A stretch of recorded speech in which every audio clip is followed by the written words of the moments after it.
welcome to the program. Welcome back to Inside the Studio. We've got a very special program for you today for this quarantine edition. Longtime viewers of this show will recognize my next guest, who's making his 5th appearance, the most of any guest in the history of this show, and you'll soon see why I truly enjoy talking to Jim so much. James Fallows is a staff writer at The Atlantic, and he's authored over 100 cover stories in the decades he's been with them. He and his wife, Deb, are the authors of the book Our Towns, a 100,000-mile journey into the heart of America, which was a national bestseller and will be an HBO documentary very soon. Jim, welcome back.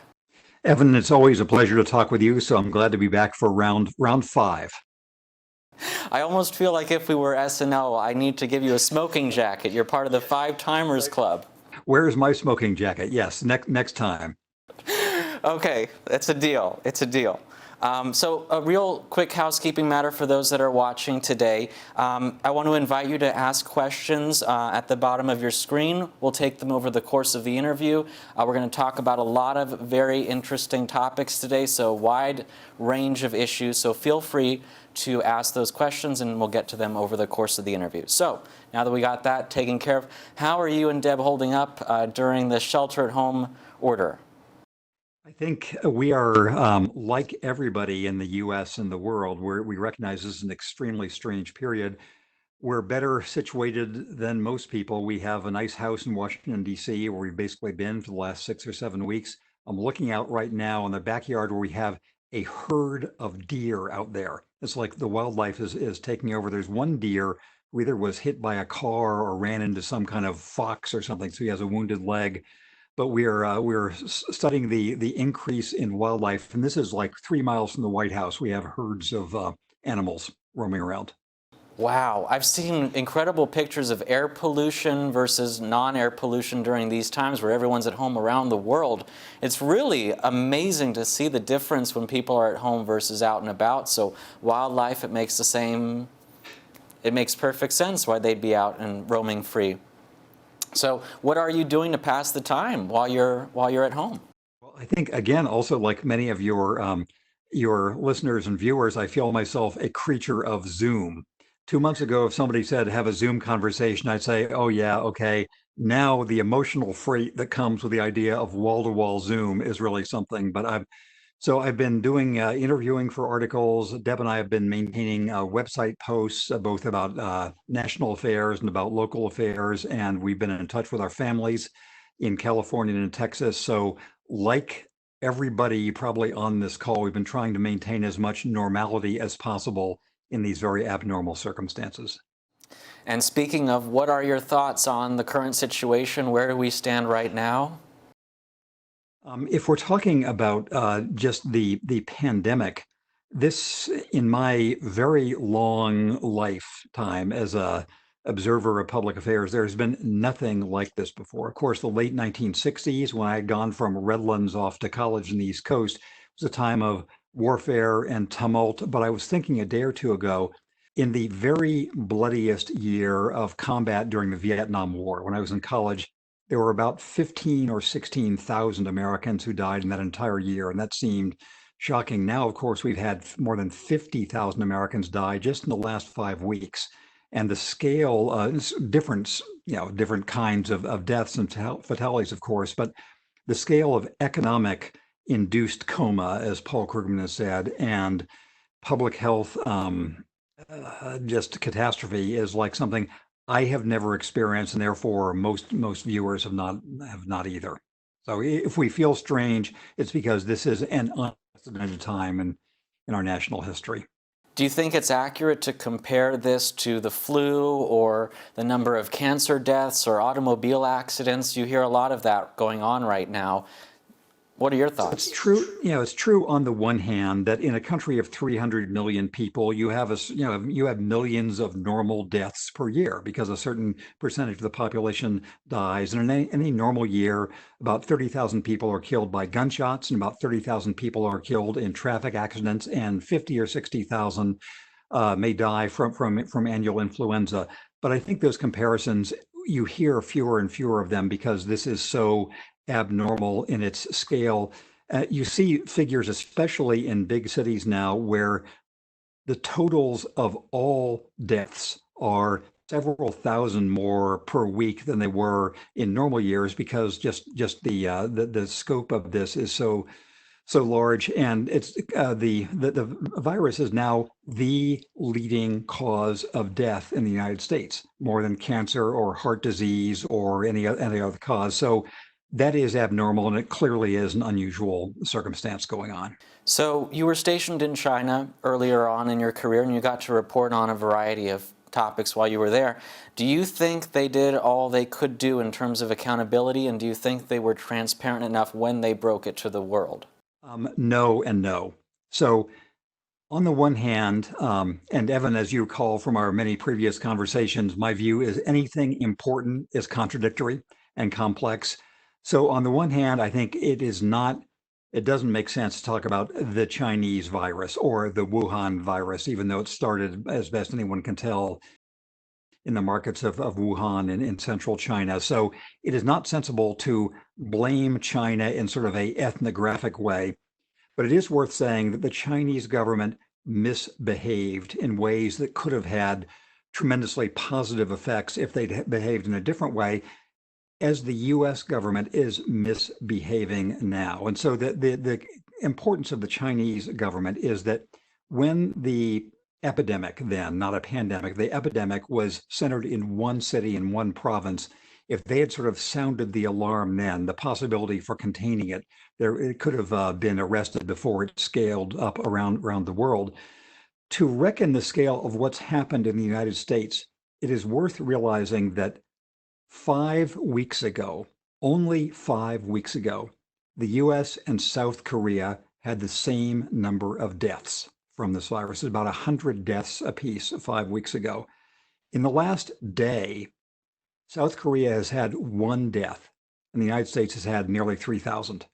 And that's sort of just in that period, something has made the United States have more cases than any other country, more deaths by far than any other country, more rapid spread. So the Chinese government misbehaved. I believe the U.S. government will be found to have misbehaved too, and we're coping now with the consequences. How do you think the United States is misbehaving? I'm being careful in answering this because in my long time as a reporter, I try to talk about things I know directly and firsthand. I'm in the middle of reporting some of these stories as opposed to being at the end of reporting them. But it is clear that the national security establishment of the U.S., National Security Council and the White House, the Pentagon itself, various infectious diseases departments, academic, the United States, and the public health institutions had all planned for an event like this. They had at various times over the past 15 years done war games on what you would do to try to arrest early on the spread of some kind of novel virus, because they thought the existence of such a virus was a certainty, although the details could not be known. And so the delay in recognizing what was happening, in putting in place quarantine measures, the delay in testing, the delay in federal leadership. I think all of those, you can see some of the consequences in the difference in various state outcomes. There are states, including our own homeland of California, yours and mine, and many of the listeners.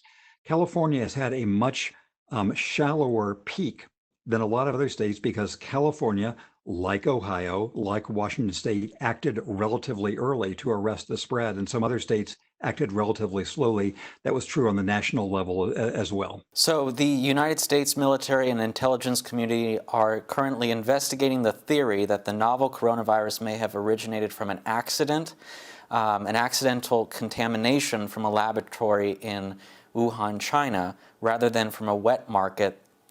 That's what we were hearing about at the beginning of all of this.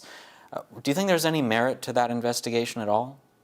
I think, like most things about this virus and the pandemic, you can't say for certain and rule out with 100% a certainty that something happened or didn't happen. Most people I've interviewed, and it's now a substantial number, say they don't think this was a consequence. Almost none of them I've interviewed think this was a deliberate exercise by the virus lab, the Chinese military virus lab that was in Wuhan. or is studying naturally occurring viruses, they think it probably was not an accident, a spread of something from that laboratory. They think it was most likely something that involved just cross-species contamination of animal to human transmittal. And it's worth recognizing again that for at least 15 years, the US national security establishment has said that a major likely threat to the country was this so-called zoonotic transmission, that as human settlement intruded more and more on natural environments, as climate change disrupted previous ecosystems, it was more and more likely there was going to be this kind of transmission. So most people I interviewed say it's most likely a naturally occurring phenomenon, and someday we'll know. In the meantime, we deal with the people who are getting sick.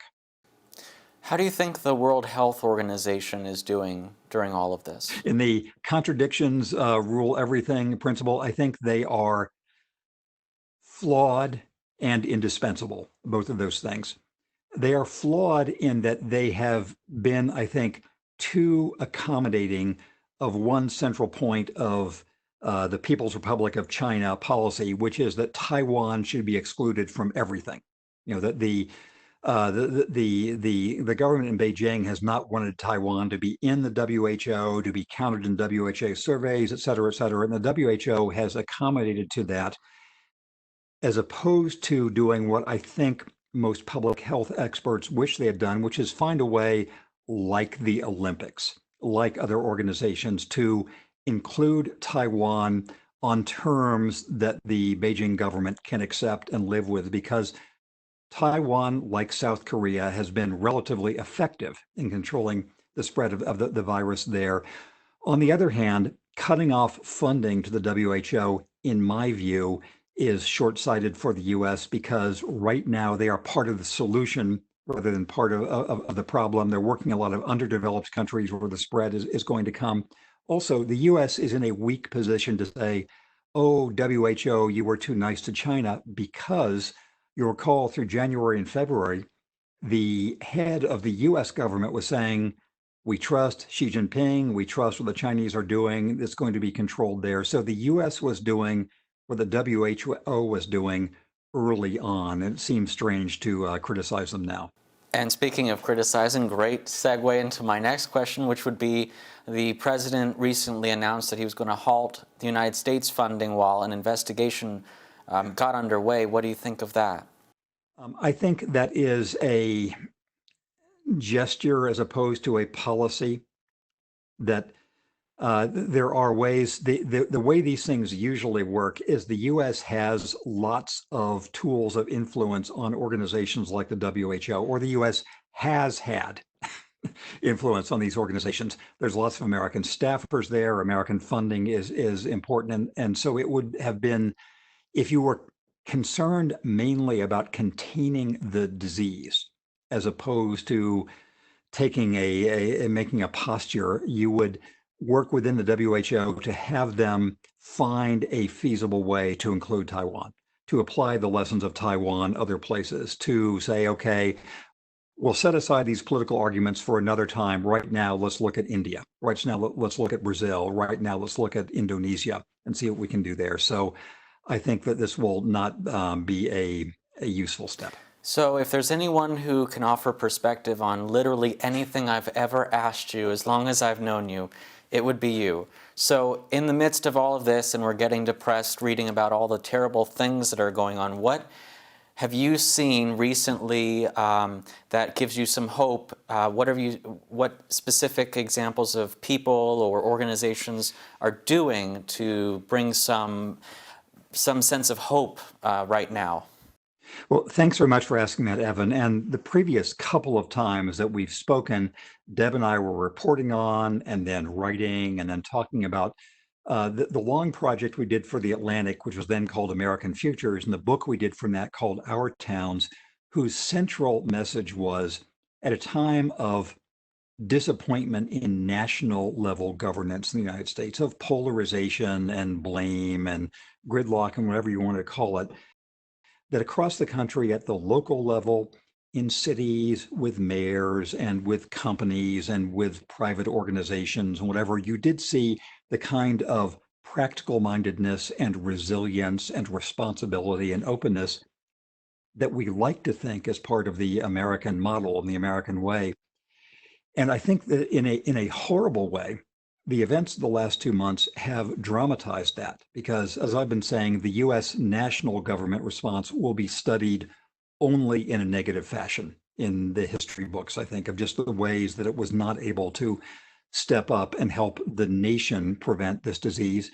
But governors across the country of whatever political party, mayors across the country, business leaders across the country, civic organizations have been improvising and leading. And I've been doing a series on the Atlantic's Our Towns channel, just talking about ways that institutions have been changing. Deb wrote about how libraries, which have been so important, now that they have their physical space, taken out of business, they've been finding ways virtually to connect people. There are various, in California, there's a group called California Volunteers, which is reorganizing itself to say, how can we harness the energy of Californians who would like to serve in ways when they can't gather collectively, and to have them check in with older people and work at food banks and do other things of that sort. I've written about a company in Fresno called Bitwise, where they've come up with new software to connect food banks, or to connect people who've been displaced from jobs with jobs that are expanding in logistics or in grocery stores or whatever. And of course, Redlands' own ESRI has been central in the international effort to map all the responses to the virus.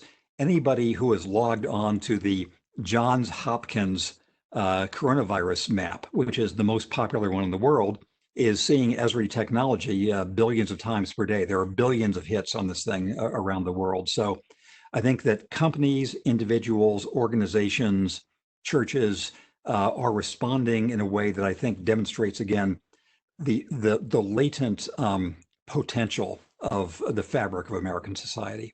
Well, let's go back to ESRI for 1 second, because in my job, we use that every single day. And it's not just the world map view that they have. A couple weeks ago, they introduced modules that counties at that local level can use to track the cases. And as a television station and at our newsroom, we use that to help. Now that the Riverside County Public Health Office is using that, we're using that to track cases from every individual city, which is incredibly helpful to track the progression every single day when they update it.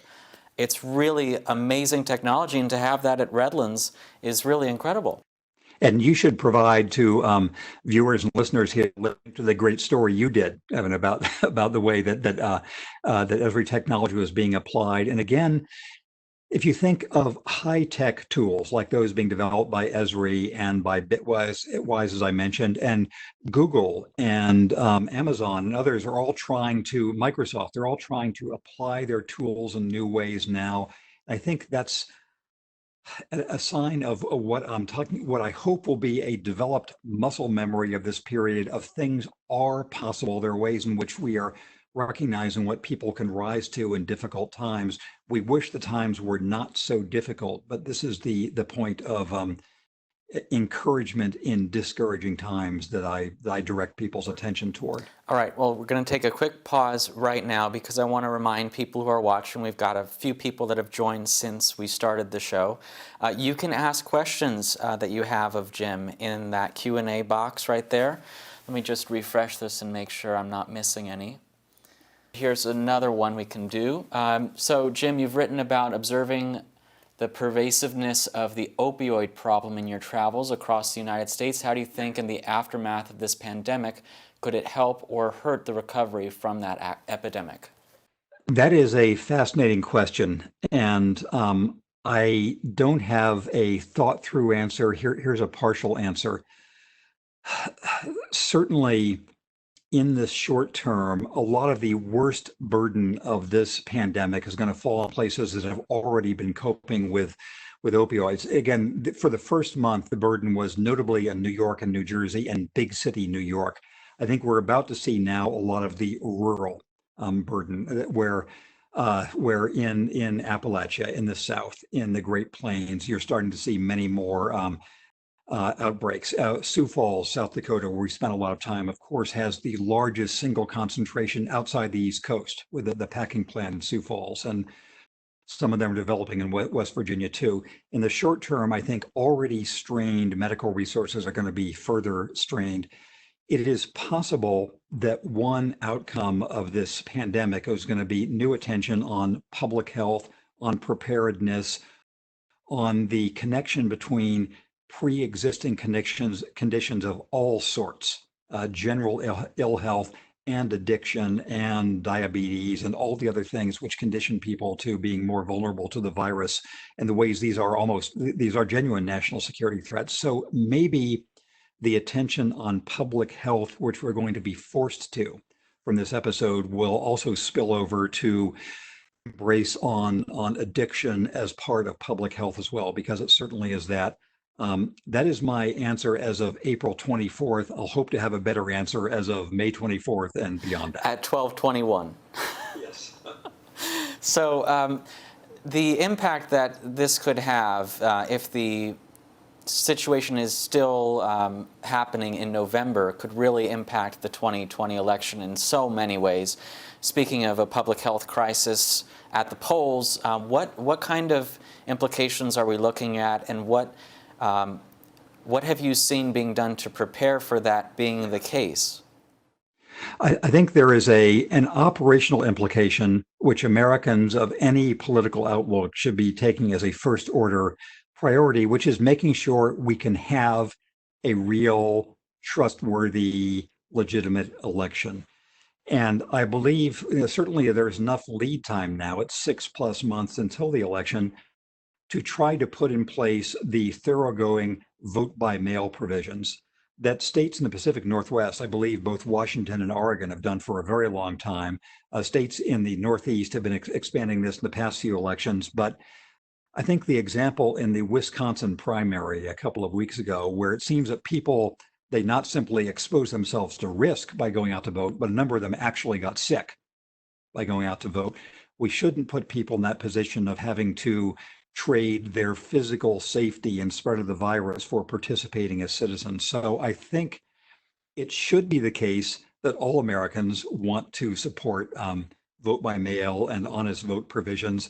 I expect it to be the case that Democratic legislators will push this in the House, but there should be pressure. And this, fortunately, is a state by state result. So I think state governments in general more state governments have been committed to trying to improve election machinery than you would think.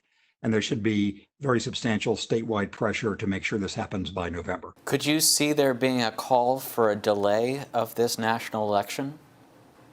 There will be calls. I believe, and I'm sure one of the listeners will correct me if I'm wrong, that the provision for election is actually in the Constitution. I think it's not something you could just by executive order call off. So that's why, again, it's 6+ months away. So right now, as of April 24th, this should be on people's minds in letters to their representatives and senators and to their governors, in newspaper and broadcast editorials, in student activism. Making sure that we have an election is the first order priority for the continuity of American governance in all senses of that term. Its legitimacy, its functionality. So we've had elections during the Civil War. We had elections during World War II. Those were rougher times than this, and we can do it safely and legitimately with these 6 months we have to prepare for vote by mail. A few months ago when I saw you last, we were talking about the candidates in the Democratic field. Joe Biden has been endorsed by every major former candidate in the field. What are your thoughts on a potential running mate who he has already promised to choose a female running mate, but what are your thoughts? Maybe he could go back on that? Any thoughts? So I'll make analytic points with the preface that viewers should know that I once worked in a Democratic administration. I worked for Jimmy Carter. I worked for a magazine that endorsed Hillary Clinton in the last election, and I have been very strong in arguing that I think Donald Trump is not fit for the office of president. So bear that in mind in what I have to say. I think what is unusual in these circumstances, among the unusual traits, is that the opposition party, the Democrats, they have settled on a nominee much earlier than is the case normally. And they've settled on a nominee with much less friction than in any other primary campaign I can ever remember. And the fact that Bernie Sanders, the last challenger to Biden, and Biden himself are good friends and like each other, that is a significant factor too. Maybe not for all of Bernie Sanders' supporters, but for Sanders himself. I think it is likely that Joe Biden will stick with his promise to have a female running mate, both because he made it as a promise, and number two, because it makes sense. And there is a rich array of people he can choose from. I have no names beyond the obvious ones, starting with California's own Kamala Harris, or any of the several senators who ran against with Amy Klobuchar or Kristen Gillibrand or Elizabeth Warren, or the governor of New Mexico, or numerous other sort of prominent female Democratic candidates. So I think he has an array of people to choose from, and will. I don't know if there'll be an actual convention for the Democrats, but sometime I'd say I don't expect to have news soon, but I imagine a month or so from now we'll be getting more hints. We're going to take another question from a viewer. How would you rate the effectiveness of the media on this pandemic? That's a good and hard question. I think the media in general have done more good than bad in covering the pandemic. So I think, for example, frontline healthcare workers have done tremendously. They are the heroes of this moment. The organizations of civil society have also done very, very well. State governments as a group have behaved quite well, I think. There are variations, but again, I think that state governments will be seen as having done good things. Most mayors have as well. I think the media, so all the groups I've mentioned, I think, have been ahead of the media, but I think the media at its best has been doing good jobs. I think The Atlantic, my own organization, I can say this because I haven't written any of the things I'm about to mention, has been outstanding. We've had Ed Yong, who is a scientist who has done just phenomenal work that I'm sure will be honored with various prizes on the science of this, the public health of it. James Hamblin, who is a medical doctor, has done a lot of very good pieces. Alexis Madrigal and Robinson Meyer did early pieces on why we weren't testing, why there were so few people tested in the US. But most news organizations have gone stronger on the science and the public health than the politics. I think the low end of everything has been the daily rally briefings, but that's a whole sort of separate category. I think that the media have done pretty well, all things considering. Frontline healthcare workers best, state and local governments next after that, media after that. The last time you were on the show, we were talking about the book that was about to come out. What is the kind of reaction that you've been receiving since that book was published? So we've been on the road when we could be on the road for almost 2 years in local gatherings all around the country, places we hadn't been when we wrote the book. We spent much of last year filming a movie with HBO, which is completed. Deb and I have done the voiceover and the narration. It's a really beautiful and wonderful 2-hour documentary called Our Towns, which HBO will release sometime later this year, I think, depending on all the unknowables of life. But we have seen it. It is, again, it's really breathtakingly beautiful filmmaking. And a significant portion of it was filmed in inland California, in the Inland Empire. So it was there, it was in South Dakota, it was in inland Oregon, it was in Mississippi, it was in West Virginia, it was in rural Maine. It's so that film will come out at some point. I am so excited to see it. I was excited the minute you told me it was happening. Thank you so much for joining us again, Jim. We really appreciate it. And I hope that you and Deb stay safe. And I want to thank all of our viewers for tuning in today. I hope you and your families are staying safe at this time. Thanks for tuning in, and we'll see you next time.